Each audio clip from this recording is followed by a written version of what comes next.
స్వరూపాలకే సింధూరముతో అర్చన. మిగిలినటువంటి దేవతల ఎవ్వరికీ కూడా సింధూరముతో అర్చన లేదు. సింధూరమును ఎవరు ధరించాలి అని అడిగారు. అడిగితే ఒక్క స్త్రీ మాత్రమే ధరిస్తుంది. అది కూడా ఎవరు? సువాసినులైనటువంటి స్త్రీలు. వివాహమై భర్త కలిగినటువంటి స్త్రీలు, 5వ తనం ఉన్న వాళ్ళు ఎవరున్నారో వాళ్ళు తప్పకుండా పక్కపాపిళ్ళు అవి తీయమని శాస్త్రంలో చెప్పలేదు. మధ్యపాపట తీసి, అదేమిటంటే అలా కూడా చెప్పారా అని మీరు అనుమానపడతారేమో. కోటేశ్వరారు అబద్ధాలు చెప్పారంటే మీరు వ్యాఖ్యానం చదువుకోండి. దీర్ఘమైన మధ్యపాపిడి తీసి పాపట యొక్క ప్రారంభమునందు సింధూరముతో అలంకారము చేసి తీరాలి. అలా చేస్తే ఏమవుతుంది? భర్తకి ఆయుర్దాయం పెరుగుతుంది. భర్తకు ఆయుర్దాయం పెరిగితే తనకు 5వ తరం నిలబడుతుంది. సింధూరము అలంకారము చేయబడినటువంటి పాపట కలిగినటువంటి స్త్రీ యొక్క కుమార్తెని వివాహం చేసుకోవడానికి పెద్దలు వెళ్ళారనుకోండి, ఆవిడికి తెలియదన్నమాట సంప్రదాయం. కాబట్టి ముందు ఆవిడికి నేర్పాలి. అయ్యా, మీ భార్య గారిని సింధూరం పెట్టుకోవడం నేర్చుకోమనండి అని చెప్పి అప్పుడు వాళ్ళ అమ్మాయిని మీ ఇంటికి తెచ్చుకోవాలి కోడలిగా. లేకపోతే ఆవిడే పెట్టుకుంది, ఈ పిల్ల ఎందుకు పెట్టుకుంటుంది? ఆయనేమో రేపు పొద్దున నీ కొడుకు తాళి కట్టబోతున్నాడు, మాంగళ్యం తంతునానేనా మమ జీవన హేతునా అంటున్నాడు. నా జీవితమునకు హేతువు కంఠే పద్మామి శుభగేతం జీవ శరదాంశతం. నా జీవితమునకు హేతువు నీ కంఠమునందు కడుతున్నానంటున్నాడు. ఆ సూత్రం ఎంతకాలం ఉంటుందో అంతకాలం ఆయన ఉన్నాడని గుర్తు. ఈ సూత్రం ఉంటుంది అని నమ్మకమేమి? స్నానము చెయ్యగానే ముందు సింధూరం తీసుకుని పాపటలో పెట్టుకుంటారు.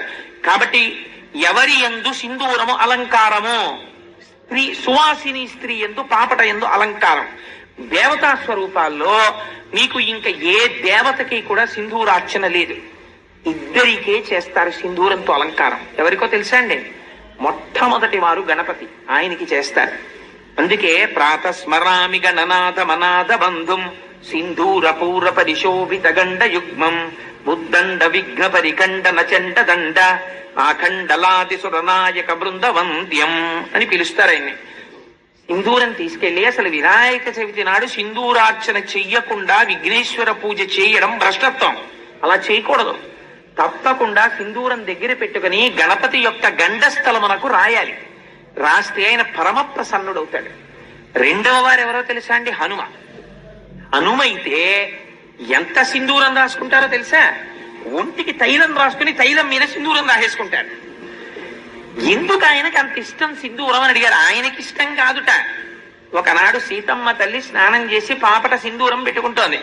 పెట్టుకుంటుంటే స్వామి హనుమకి ఎప్పుడు ఆ సీతారాముల దగ్గర తల్లిదండ్రులు ఆయన హనుమత్ రామాయణము అని ఆయన రామాయణం రాసుకున్నారు.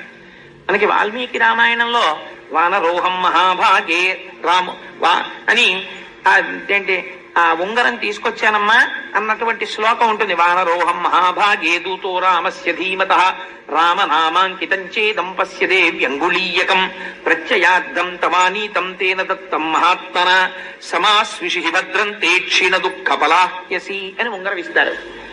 హనుమ రాసుకున్నారు రామాయణం, హనుమద్ రామాయణం అంటారు దాన్ని. హనుమ రాసుకున్న రామాయణంలో ఏమని రాశారో తెలుసా అండి? సువర్ణం సువర్ణం సువర్ణం సువర్ణస్య అంగుళీయకం అని రాశారు.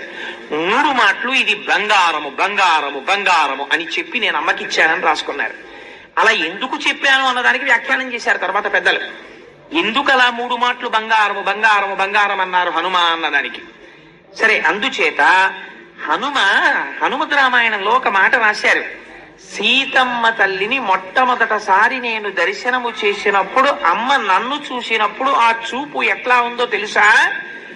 చాలా సంవత్సరములు తల్లిని విడిచిపెట్టి కొడుకు ఏ దూరదేశములకో ఉద్యోగరీత్యానో విద్యార్జన రీత్యానో వెళ్ళిపోతే ఆ కుమారుడు మళ్ళీ తిరిగి వచ్చినప్పుడు మీరు పిల్లవాడి వంక కాదు చూడవలసింది, అమ్మ వంక చూడాలి.